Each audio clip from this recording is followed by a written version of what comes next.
Hey guys, Heather Hooker here from the Fit Mom Tribe. And today, I'm going to talk about how to track your progress without this thing, the scale. So I have been in the health and wellness space for about 4 years. I've helped hundreds of women to improve their health and fitness, to reach their weight loss goals, to become more fit. It truly is my passion. And if there is one thing that holds people back more than anything else, it is this thing right here, the scale. When you start a new diet, a new lifestyle, a new health and fitness routine, most people think that you start at this number up here and you're just going to see this gradual decline. But that's not how weight loss works. It's more of an up and down, up and down, up and down. And then over time, you're going to end up in a lower spot, but it's not linear. It does go up and down. Some mistakes that I see a lot are weighing yourself every day. You did not gain, no matter what that scale says, you did not gain 5 pounds of fat overnight by magic. That's just not how it works. I recommend that you weigh yourself once a week. Maximum. That's what I mean. No more than once a week. Weigh yourself at the same time. First thing when you wake up. I like to weigh myself on Monday mornings. So I'll get up Monday morning. I'll go use the bathroom, and before I eat anything, I will weigh myself in my bathroom. Not wearing shoes or jeans or anything like that, just whatever I slept in that day.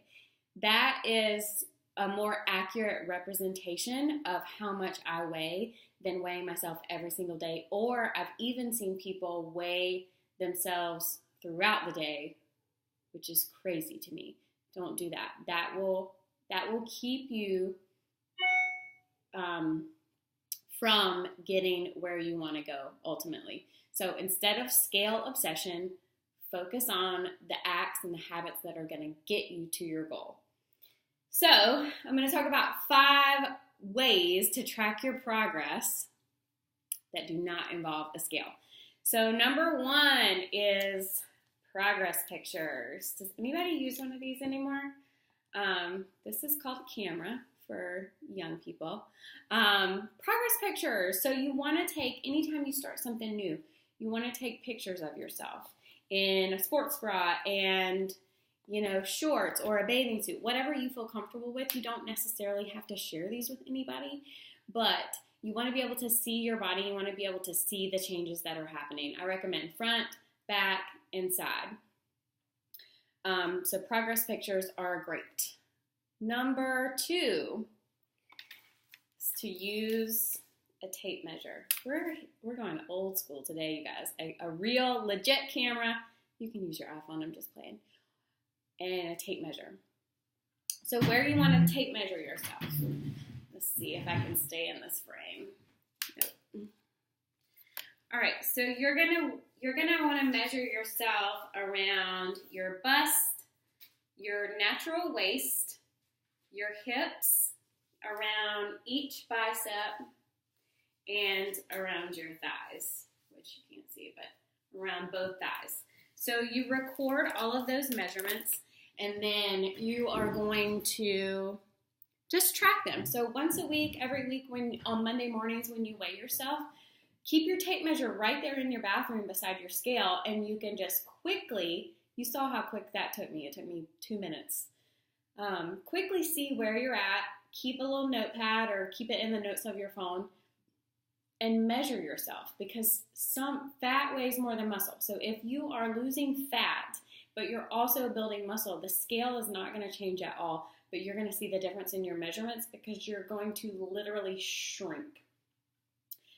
All right, so next way after tape measure is try on a favorite pair of your pants. These are obviously not mine. These are my 4-year-olds, but everybody's got a pair of pants that's their favorite. When you try those on, get them out, pull them out of the back of the closet, try them on, see if they fit. That's going to be a much better way to tell if you are making progress, the way that your clothes fit. If you have some pants that you wear all the time and they're all of a sudden loose, you're doing something right, and you need to keep doing exactly what you're doing, because you'll get there. You're on the right path when your clothes start to become less tight. Number 4 way to track your progress is your workouts. So say you've been going to this boot camp, it's been really hard, and then you find that it's a little bit easier. Maybe you're a little less winded just going up and down the stairs.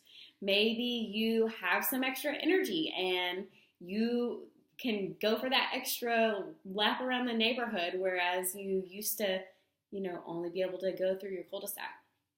You can even do something called a fit test, which is where you just write down, you make up whatever your own routine is, say 10 push-ups, 10 burpees, and 10 sit-ups. Okay, so do that, and then a week from now, do it again. See if it's any easier. See if you can do it any faster. You can time yourself. So your athletic performance, your lung capacity, is a really great way to tell if you are getting healthier or not. And you're going to see that as you become more fit, as you lose weight, as you build more muscle, those things are all going to get easier for you than they were in the very beginning and the very first day. So number 5, the last way to check your progress without a scale is how you feel. Not just how you feel during workouts. You are going to feel like your workouts are easier. You are going to feel like it's easier to go up and down the stairs without getting winded. But how do you feel throughout the day? Do you have more energy? Do you sleep better? Do you feel more capable, like focused energy? Like, how do you feel? Because ultimately, there's a lot of wrong ways to lose weight that leave you feeling zapped, leave you feeling drained. And while there is normally a transition period between maybe a diet that wasn't so healthy to your new healthy diet, after that initial transition phase where it gets a little tricky, it should even out and you should start to feel better. So once you get to that sweet spot, that is what's going to make it stick. That's what's going to help you make it a lifestyle change, is when you see all of these other things happening and you also feel really good. So I hope this helps. And if you're following me, you know that I do a ketogenic diet. On the keto diet in particular, because of the way that the fat cells fill with water, and there's this whoosh thing that happens, and I'll actually link to the whoosh video below to explain it a little better. But I definitely recommend that you just stay away from your scale. It's only going to hold you back, and I definitely think that energy is better focused on sticking to your macros, making sure you get enough water, making sure that you're making healthy choices in the kitchen, getting out and moving, even if it's just for 20 minutes, a walk around your neighborhood. So as long as you focus on those things instead of the number on the scale, you will eventually get there. Thanks for tuning in, and I hope you will subscribe.